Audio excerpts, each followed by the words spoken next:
Hello, Dad here.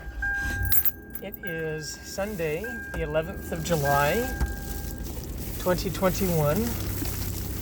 I'm just leaving a pretty good sacrament meeting, and priesthood meeting went very well. And I just wanted to comment real quick on some stuff that was said. Let me roll these windows up and turn on the air conditioner before I head out. It's actually not too bad today. It's probably about 95 currently, maybe a little bit more. But anyway, there was something said in sacrament meeting. There was a missionary who apparently had served in the ward before, and he quipped that, I guess I didn't do a very good job last time I was here because I'm back again.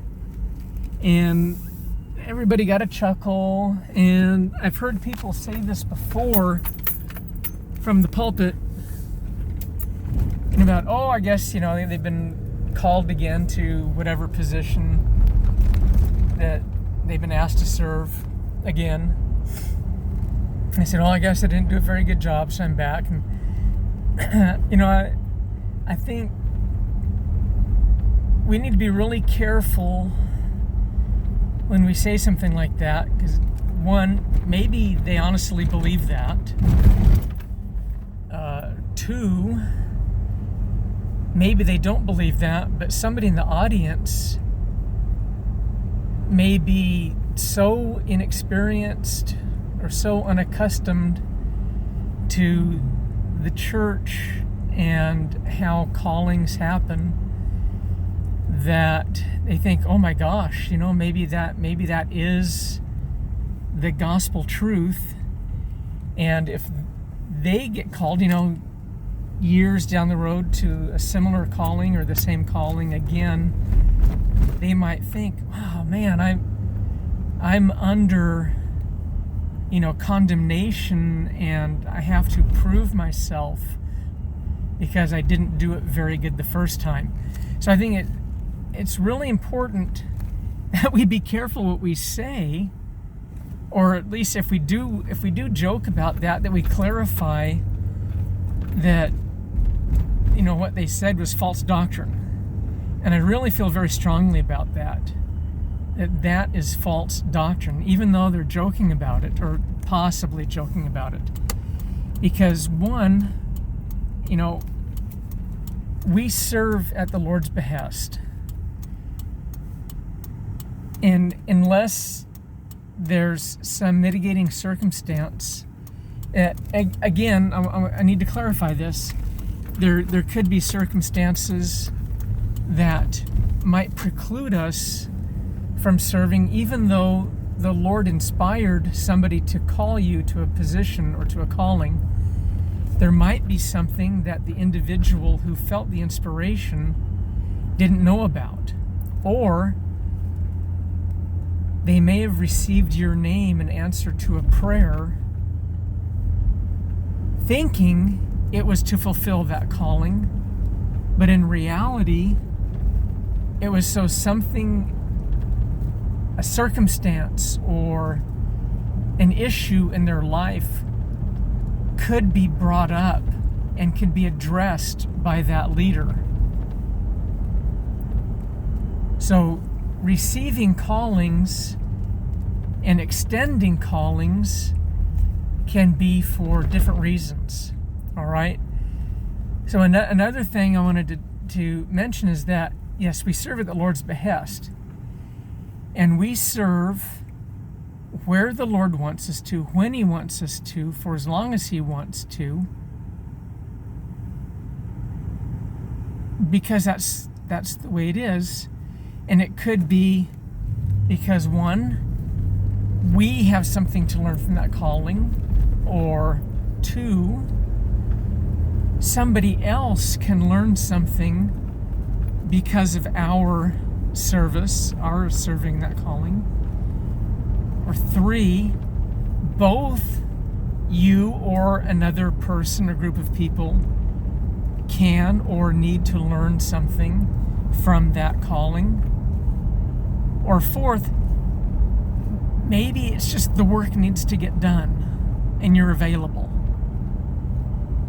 And maybe, there doesn't have to be some ultra woo-woo reason why we receive a calling. Sometimes it's just we're available, or we can make ourselves available, and the work needs to get done. And so we do it because we want to be available when we can. And again, there are mitigating circumstances.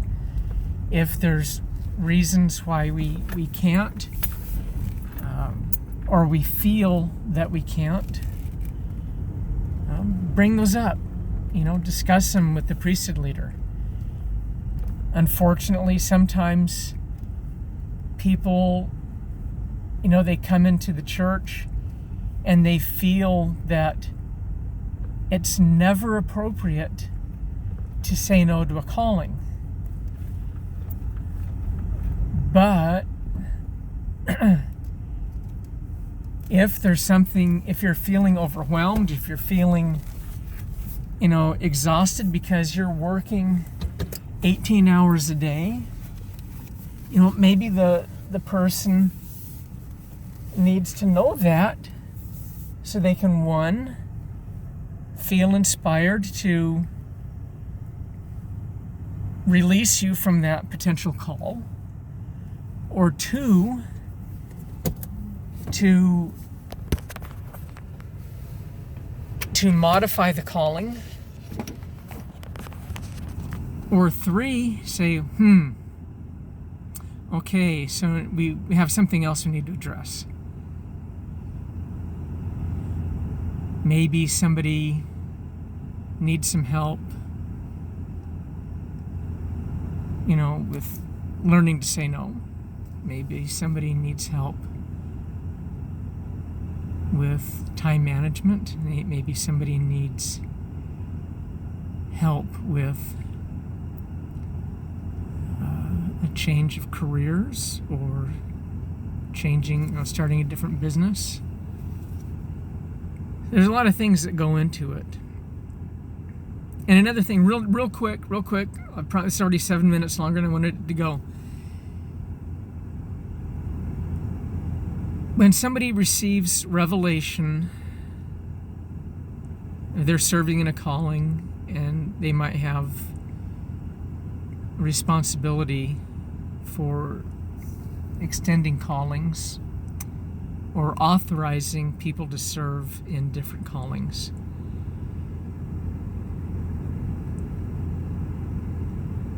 We receive revelation based upon our knowledge, our language, our experiences, and the Lord oftentimes will give inspiration, revelation to somebody. That person has to take, or they have to receive that revelation, and it gets filtered and translated into their experiences, their knowledge, their background. And sometimes they can say something that the intent is not to offend, the intent is not to make somebody feel bad. But the way it's presented in their language, based on the way they were raised and their life experiences, can sometimes come across not just inarticulately, but I don't want to say inappropriate, but sometimes it can come across rather ham-fisted, for lack of a better word. And we need to please extend forgiveness to somebody that might be sincerely trying to do what the Lord has revealed to them, it might come across really poorly. And we need to give them the courtesy that we would expect if we were in a position that we didn't ask for, we didn't seek for, that we may or may not enjoy doing, but we were willing to serve, and they were willing to serve because they're trying to follow Christ. They're trying to keep the commandments, and they're trying to be a good servant in the Lord's hands. And believe me, we're all at different levels. Everybody that I know of is trying to be a good servant. Sometimes it's just hard for us to get out of our own way.